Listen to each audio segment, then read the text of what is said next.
Hit అవుతున్నామో మనోడు నచ్చినట్టు తీసుకున్న బాలీవుడ్ హీరో ధైర్యం తెచ్చుకున్నా సరే మనోడు నచ్చినట్టు తీసుకున్నారు సినిమాని. అంటే ఫస్ట్ హాఫ్ అంతా బోరింగ్ అన్న. ఆయన యాక్టింగ్ చూసి మాకు చిరాకు వచ్చింది. నేను థియేటర్కి వెళ్ళిన ట్రోలింగ్ ఆఫీస్కి వెళ్ళని అనిపించింది. ఆడ ఎమోషన్ సీన్స్ కి ఆయన చేసే లవ్ సీన్స్ కి లోపల ట్రోల్ చేసేవారు. ఆ డైలాగులకి మీరు నవ్వేవాళ్ళు. అంటే సినిమా అంతా కూడా మాకు ఆ థియేటర్ నవ్వులు పూలు జరిపోయింది. కానీ ప్రభాస్ వచ్చిన కాడి నుంచి 10 వెళ్ళే మీటర్ 100 ఫీట్ జరిగింది అనమాట. మంచి ఫ్యామిలీకి ఎప్పుడు దేవుడు ప్రభాసే. ఈ సినిమా చేయడమే వాళ్ళకి పెద్ద ఎఫెక్ట్. ఫ్రీగా చేయడం ఏంటంటే 100 కోట్లు ఇచ్చినా సరే చేయడు. అంత ఖాళీగా ఉన్నాడా పక్క ఫ్రెండ్షిప్ మానవత్వం. కానీ ఆయన ఉన్నప్పుడు కానీ సినిమా అవుతుంది చూడ ఎవరిని ఎలా చూపించారు ప్రభాస్ ఎలా చూపించారు సినిమాలో తెలిసాడికే. రెబల్ స్టార్ సరిగా చూపించకపోతే మాకు వచ్చే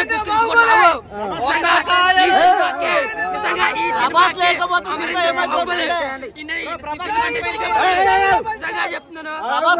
చూసిన యాక్టింగ్ ఏమి లేదు సినిమాలో. లాస్ట్ 2 నిమిషాలు మాత్రం బట్ చూసిన కానీ ప్రభాస్ లేకపోతే సినిమా లేదు. ఆయన 20 నిమిషాలు కూడా చాలా సైలెంట్ గా ఒక గూస్ బంప్స్ తీస్తూ చూసాం. ప్రతి ఒక్కరు విజుల్లో కేకలతో చూసాం. కానీ మంచు విష్ణు వచ్చినప్పుడు నవ్వుకుంటారు అని యాక్టింగ్ చూసి నవ్వుకుంటారు. లోపల ఆ ట్రోలింగ్ ఆఫీసర్ థియేటర్ నేను చూసింది. అమ్మ నవ్వుకుంటాం డైలాగులు నాకైతే ఏం నచ్చలేదన్న మంచు విష్ణు యాక్టింగ్ అయితే. సినిమా పరంగా చూసుకుంటే లాస్ట్ 40 నిమిషాలు అందులో 20 నిమిషాలు ప్రభాస్ 20 నిమిషాలు మంచు విష్ణు ఆ కన్ను తీసే సీన్ మాత్రం చాలా బాగుంది. క్లైమాక్స్ మాత్రం మంచు విష్ణు హ్యాండిల్ చేశాడు. మొత్తం సినిమా అంతా కూడా ఏమి హ్యాండిల్ చేయలేదు.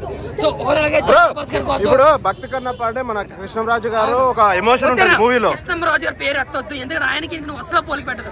ఎందుకంటే ఆయన చేసిన 10% యాక్టింగ్ కూడా మనోడు చేయలేదు. వద్దు ఆయన పేరు ఎత్తొద్దు.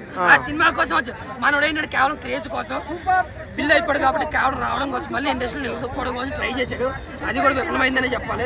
సో క్లైమాక్స్ నిమిషాలు మాత్రం మంచి విష్ణు యాక్టింగ్ చాలా అంటే చాలా బాగుంది. అంటే ఇప్పుడు 100 కోట్లు పెట్టినా అంటారు లేదు. లాస్ట్ 20 నిమిషాలు లేదు రెగ్యులర్ యాక్టింగ్ తో కొంచెం ఎక్కువ చేశాడంటే బ్రో 100 కోట్లు పెట్టినట్టు 100 కోట్ల సినిమా లెక్క ఉందా అది? లేదు నిజంగా చెప్తున్నా. ఆ న్యూజిలాండ్ తీసుకెళ్ళడం వల్ల ఫ్లైట్ టికెట్లకి ఆ ఫుడ్కి అయినట్టుగా 100 కోట్లు. ఆ విజువల్ ఎఫెక్ట్స్ ఏంటన్నా ఎడిటింగ్ ఏంటన్నా మనోడు ఎగిరినప్పుడు ఆ వెనకాల విజువల్ ఎఫెక్ట్స్ వచ్చినప్పుడు వెనక్కి కనిపించింది అనుకున్నావు. నాకైతే బాగాలేదు ఎడిటింగ్ విజువల్ ఎఫెక్ట్స్ బాగాలేదు. ఇంకా వర్క్ చేసి ఇంకా బాగుంటామా. సో ఏం ఫారెస్ట్ అన్న ఆ న్యూజిలాండ్ లో పార్క్ లో అందరినీ కట్టేసి మీరు ఇందులోనే సావండి. పిల్లని గండి అందులోనే కట్టాడు. హీరోయిన్ అందులోనే కట్టాడు. అంటే ఇప్పుడు మోహన్ ప్రభాస్ రుణం తీసుకున్నాడు. స్టార్టింగ్ నుంచి చెప్తున్నా. స్టార్టింగ్ నుంచి ఇంటర్వెల్ వరకు కొంచెం బోరింగ్. ఇంటర్వెల్ ముందు మాత్రం మోహన్ లాల్ గారు వస్తారు. ఆ 2 నిమిషాల సీన్ మాత్రం చాలా బాగుంటుంది. ఇంకా ప్రభాస్ వచ్చినప్పుడు